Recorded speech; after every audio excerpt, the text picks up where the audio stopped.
लांजी जनपद के ग्राम वारधा में लगा जन समस्या शिविर। अधिकारियों ने सुनी ग्रामीणों की समस्याएं। 10 आवेदकों के साथ हुआ आयोजन।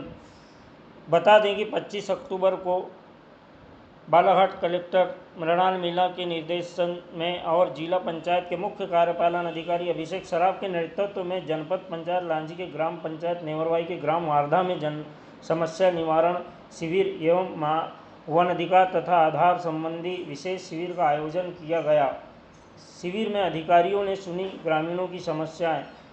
शिविर में अपर कलेक्टर श्री GS धुर्वे, सहायक कलेक्टर आकाश अग्रवाल, बालाघाट IG संजय सिंह, हाक कमांडेंट श्री सियाज और लांजी SDM कमल चंद सिंसार व अन्य विभागों के अधिकारी कर्मचारी उपस्थित रहे। कार्यक्रम में ग्रामीणों ने अपनी समस्याएं बताई, जिसमें नल जल योजना से जल दिलवाने, पेंशन योजना का लाभ दिलाने, राशन कार्ड बनाने और अन्य समस्याएं शामिल थी। नक्सलियों के लिए बालाघाट IG ने दिए संदेश। बता दें कि बालाघाट IG संजय सिंह ने ग्रामीणों से चर्चा की और नक्सलियों के लिए संदेश दिया कि जंगल में भटकने से कोई फायदा नहीं होगा। उन्होंने कहा कि नक्सलियों को आत्मसमर्पण कर देना चाहिए और शासन की योजनाओं का लाभ लेना चाहिए। शिविर में विभिन्न योजनाओं की गतिविधियों का किया गया निराकरण। शिविर में स्वास्थ्य विभाग द्वारा 140 ग्रामीणों का स्वास्थ्य परीक्षण किया गया और मरीजों को निःशुल्क दवाइयाँ दी गई। इसके अलावा आयुष्मान कार्ड भी वितरण किया गया। पशु चिकित्सा विभाग के अधिकारियों और कर्मचारियों भी कार्यक्रम में उपस्थित रहे। कृषि विभाग की ओर से 3 किसानों को तिलहन योजना के अंतर्गत 10-10 किलो अलसी का बीज प्रदान किया गया। आत्मसमर्पण करने वाले नक्सलियों को मिलेगा लाभ। बालाघाट IG संजय सिंह ने बताया कि आत्मसमर्पण करने वाले नक्सलियों को शासन की ओर से कई लाभ दिए जाएंगे, जिसमें पक्की नौकरी, जमीन खरीदने के लिए अनुदान और अन्य सुविधाएं शामिल हैं। उन्होंने कहा कि नक्सलियों को आत्मसमर्पण कर देना चाहिए और शासन की योजना का लाभ लेना चाहिए। वहीं इस कार्यक्रम में सभी आसपास के ग्रामीण इलाकों के ग्राम पंचायत के सरपंच एवं ग्रामीण जन उपस्थित रहे।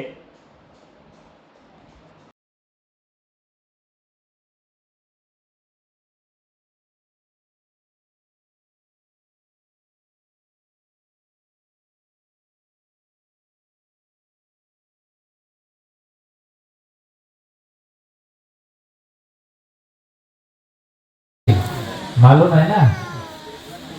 पता है गांव वालों को क्या है वो? पता है। हाँ, तो किसके लिए है वो? जंगल वाले के लिए। हाँ, वो नक्सलियों के लिए है, जंगल वालों के लिए, वो नक्सलियों के लिए। जंगल में तो आप लोगों का भी काम जंगल में ही है। तो वो इतनी अच्छी पॉलिसी है, तो कभी उनको बताया है जंगल वालों को, कभी मिले हो तो, कि भैया इतनी बढ़िया पॉलिसी है, क्यों फायदा नहीं उठा रहे? पहले मिला, अब तो नहीं मिलता ना। इधर में बैठे हैं, कहाँ आ जाएंगे? कभी मिले तो उनको बताना। हाँ। ये छत्तीसगढ़ में इतनी जगह ढेर सारे नक्सली सरेंडर हो रहे हैं, उसका मालूम है अपने को? हाँ। तो उनको बताया कभी? अभी मिले तो उनको बताना कि भैया सरेंडर कर दो, जंगल में घूमने का क्या फायदा है, कभी न कभी मारे जाएंगे। ये सरेंडर पॉलिसी में क्या क्या है, कुछ है आइडिया अपने को? नहीं, सरेंडर पॉलिसी में अगर कोई नक्सली सरेंडर करता है तो उसको 25,000 रुपये महीने की पक्की नौकरी। अगर जमीन खरीदना चाह रहा है तो 20 लाख रुपए का अनुदान, और शादी करना चाह रहा है तो 50,000 रुपए की सहायता। और अगर हथियार के साथ समर्पण करता है तो अगर बड़ा हथियार है, मान लो AK-47 के साथ करता है तो 4.5 लाख रुपए। उससे कम लेवल के हथियार के साथ करता है तो कहीं 3 लाख, कहीं 2 लाख। इतनी अच्छी पॉलिसी है। तो अपने को अगर कोई जंगल वाला, कोई नक्सली मिलता है तो उसको ये बातें बतानी है अपने को। क्योंकि वो कुछ कर तो सकते नहीं, ठीक है ना भाई। वो जो करना चाह रहे थे वो तो कर नहीं सकते। अब जंगल में घूमने का क्या फायदा है, कभी मारे जाएंगे। तो मिले तो उनको समझाना कि सरेंडर कर दो, और किसी को नक्सलियों की मदद नहीं करनी है। जो यहाँ पे लोग नहीं आए बाकी को भी बताना, क्योंकि नहीं तो पुलिस सख्त कार्रवाई करेगी, कठोर कार्रवाई। जो व्यक्ति नक्सलियों की मदद करता है वो एक बहुत बड़ा अपराध है, तो बिल्कुल मदद नहीं करनी। कोई मदद करता हुआ मिला तो उसके खिलाफ जो है ना फिर आदमी बहुत लंबा जेल में जाता है, बाहर नहीं निकल पाता। और अब क्योंकि हमें अब मालूम है सरकार का एक टाइम लिमिट रखी है सरकार ने नक्सलवाद को खत्म करने की, वो डेट कौन सी है उस डेट का मालूम है? कब तक सरकार ने वो डेट रखी है कि हमें 2030 तक का कहाँ है? नहीं, बताओ कोई और बताओ भाई। नए लड़के ये पढ़े लिखे होंगे। अरे भारत सरकार ने नक्सलवाद खत्म करने की कोई एक डेट रखी है, एक तिथि रखी है। कौन सी है वो? कौन सी है सरपंच साहब? 2026 में कोई महीना होगा, कोई तारीख होगी ना।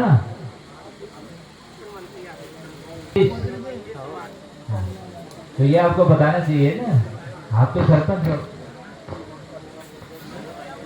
तो तब तक जो है ना नक्सलवाद को सरकार ने 31 मार्च 2026 तक नक्सलवाद पूरी तरह से खत्म हो जाएगा, ये उन्होंने टारगेट रखा है। तो जो भी नक्सली मिले उसको बताना है कि भैया मारे जाओगे, तुम्हारा जंगल में घूमने का कोई फायदा नहीं है, सरेंडर कर दो। इतनी बढ़िया नीति है। और नक्सलियों की किसी तरह की कोई मदद नहीं करनी, क्योंकि उसमें बहुत ही कठोर कानून है। कोई मिल गया मदद करता हुआ तो लंबा जेल में जाएगा, उसका जीवन खराब हो जाएगा बिल्कुल। इसलिए इन बातों का हमें ध्यान रखना है, ठीक है। आप लोगों की कोई समस्या होगी, पूरा जिला प्रशासन आया हुआ है, ठीक है। हाँ, किसी तरह की हर समस्या का हम ध्यान रखेंगे। आपका परिचय? मैं GS धुर्वे, ADM बालाघाट। जैसे कि सर आज जन समस्या निवारण शिविर रखा गया ग्राम आरधा में, तो इसके क्या है मंशा इसकी सर? मंशा यही है कि जो ग्रामीण और दूरस्थ अंचल है, जो उनकी छोटी छोटी समस्याएं रहती है, तो वो जिला या तहसील ब्लॉक स्तर पर जाके अपनी समस्या नहीं रख सकते हैं, तो उनके निराकरण के लिए जो है ये शिविर किए जाते हैं। और उसी तारतम्य में जो है यहाँ पे बालाघाट जिले में कलेक्टर साहब के निर्देशन में जो है प्रयास ये किया जा रहा है कि जो दूरस्थ अंचल के गांव है उनमें ये शिविर आयोजित करके यहाँ जो ग्रामीणों की कहना चाहिए कि ग्राम पंचायत या तहसील स्तर की जो समस्याएं हैं उनका जितने ज़्यादा से ज़्यादा निराकरण किया जाए और कहना चाहिए कि हितग्राहियों को लाभ दिया जाए, उसका प्रयास किया जाए। सर आज कितने आवेदन यहाँ पे समस्या हुए हैं, कितने आवेदकों की समस्या सुलझाई गई है आज? यहाँ पे समस्याएं तो जो है आवेदन तो 10 पंजीबद्ध हुए हैं, लेकिन इसमें हमने यहाँ हित लाभ वितरण भी किया है। जैसे कि कृषि विभाग की तरफ से यहाँ पे तिल के वो बीज का, अलसी के बीज का वितरण किया गया है। आयुष्मान कार्ड भी बांटे हैं, 2 फौजी नामांकन भी हुए हैं, और ये NRLM के माँ के बगिया के नाम से जो है तो 2 ग्रुप को जो है 50-50 हज़ार रुपये की सहायता के सर्टिफिकेट भी वितरित किए गए हैं। तो सर इस शिविर में सभी विभाग के लोग उपस्थित होते हैं? हाँ, सभी विभाग और सभी के निराकरण किए जाते हैं जी। और तो जिनका यदि नहीं हो पाएगा तो उसका प्रयास करेंगे कि जिनका आज नहीं हो पाया है तो एक समय सीमा के अंदर जो है उनका निराकरण करेंगे। सर नहीं, वो तो संबंधित विभाग से जो है उसका जांच कराया जाएगा, और जो भी जांच में यदि कोई कमी बेसी तथ्य आएंगे उसके अनुसार कार्रवाई होगी। ठीक सर। देना चाहूँगा सबसे पहले चूँकि हमारा गांव नक्सल प्रभावित है और यहाँ हमारा एक विशेष योजना चलती है आप लोगों के लिए, उसके बारे में बताना चाहूँगा। इसमें उच्च मूल्य की खेती, सब्जियों की खेती, इसमें एक विशेष जो अपने क्षेत्र के किसान हैं उनके लिए चल रही है। इसमें 54,000 रुपये की सामग्री कृषकों को जो है सब्जियों की खेती करने के लिए दिया जाता है, जिसमें विभिन्न प्रकार के सब्जियों के बीज जैसे टमाटर, मिर्च, बैगन, इसके अतिरिक्त खाद, दवाइयाँ, स्प्रे पंप और सिंचाई के लिए जो काले वाले पाइप आते हैं स्प्रिंकलर वाले, इस प्रकार के विभिन्न प्रकार की सामग्री का पैकेज बनाकर 54,000 रुपये प्रति हेक्टेयर कृषकों को निःशुल्क प्रदान की जाती है। ये सिर्फ जो है इसके लिए जो पात्र वो किसान के पास में वन पट्टा होना चाहिए और दूसरा कृषक अनुसूचित जनजाति का होना चाहिए। ये एक विशेष योजना है। इसके अलावा कोई किसान भाई हमारी सब्जियों की खेती करता है या करना चाहता है, उनके लिए सब्जी क्षेत्र विस्तार योजना चलती है, जिसमें 24,000 रुपये की सामग्री प्रति हेक्टेयर कृषकों को निःशुल्क प्रदान की जाती है। इसमें जो सामग्री किसानों को मिलती है वो है सब्जी के उन्नत किस्म के बीज हाइब्रिड वाले, और इसके साथ में दवाई, खाद, प्लास्टिक कैरेट और स्प्रे पंप, ये 4 प्रकार की सामग्री का पैकेज बनाकर किसानों को दिया जाता है निःशुल्क। इसी प्रकार अगर कोई किसान भाई फूलों की खेती करना चाहते हैं तो इसमें हमारा गेंदे की खेती को प्रोत्साहन दिया जा रहा है। इसमें गेंदे के उन्नत किस्म के बीज प्रदान किए जाते हैं और अन्य सामग्री प्रदान की जाती है। इसमें 20,000 रुपये की सामग्री जो है पैकेज के रूप में कृषकों की दी जाती है। इसके बाद ऐसे किसान भाई जो धनिया की खेती करना चाहते हैं या करते हैं, जो धनिया बीज वाला जो होता है, वो उन्नत किस्म का जो धनिया है RCR 36 किस्म की वैरायटी आती है, वो किसान को प्रदान की जा रही है।